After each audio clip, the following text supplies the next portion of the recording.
A new bill has been proposed to address ransomware. Congressman Patrick McHenry recently introduced the Ransomware and Financial Stability Act of 2021. Now, I believe that this is the right direction for undermining ransomware attacks by disallowing payments, but just doesn't go far enough. This proposal only targets and benefits traditional financial institutions, whereas ransomware puts at risk every business, person, and government service that directly or indirectly relies upon digital services and solutions. Now, that includes all the nation's critical infrastructure like fuel distribution, the electrical grid, emergency response systems, healthcare, the financial sector, including cryptocurrency, food, water distribution, and many more. Therefore, everyone is at risk of being impacted in some way, shape, or form with ransomware.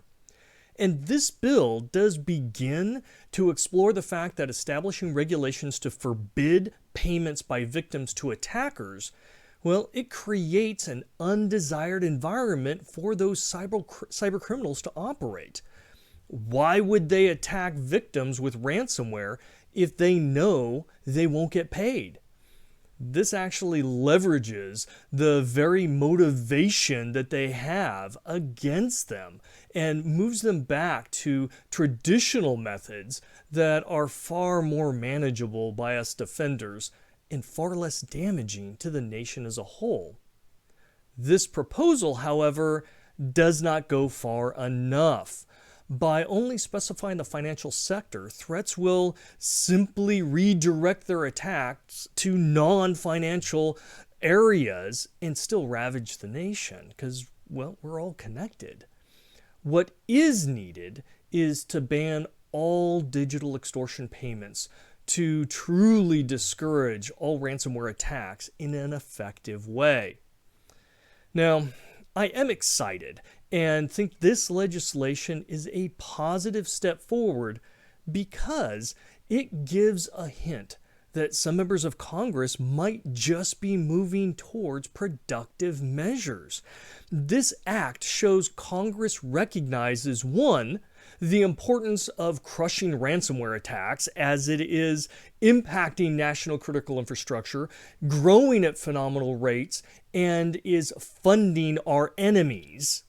Second, that there is a need for legislation as allowing victims to act independently as they have thus far only reinforces their self-serving behavior that ultimately harms the rest of the community at large. It allows victims to pay and financially support cyber criminals.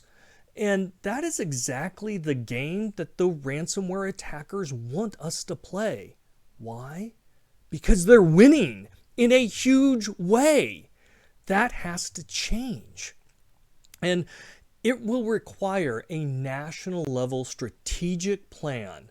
That's what's needed to undermine ransomware attacks and really deliver meaningful results and outcomes to protect the people, economy, infrastructure, services, and freedoms of our nation.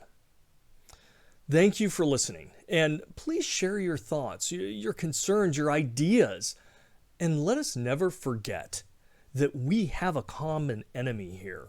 It's the cyber criminals. They're the ones who are seeking to undermine the trust and abuse digital technology and services for their benefit to our detriment. They want us to be divided, ignorant, and complacent.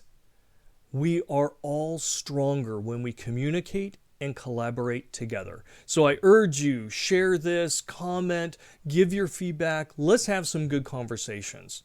And if you're actually interested in more about this ransomware topic, I've created a number of videos on the Cybersecurity Insights channel that explain in much greater detail the growing risks, the impacts, why traditional security methodologies have failed thus far and will in the future, and most importantly, what we can actually do at a national level to systematically stop ransomware attacks from occurring in the first place.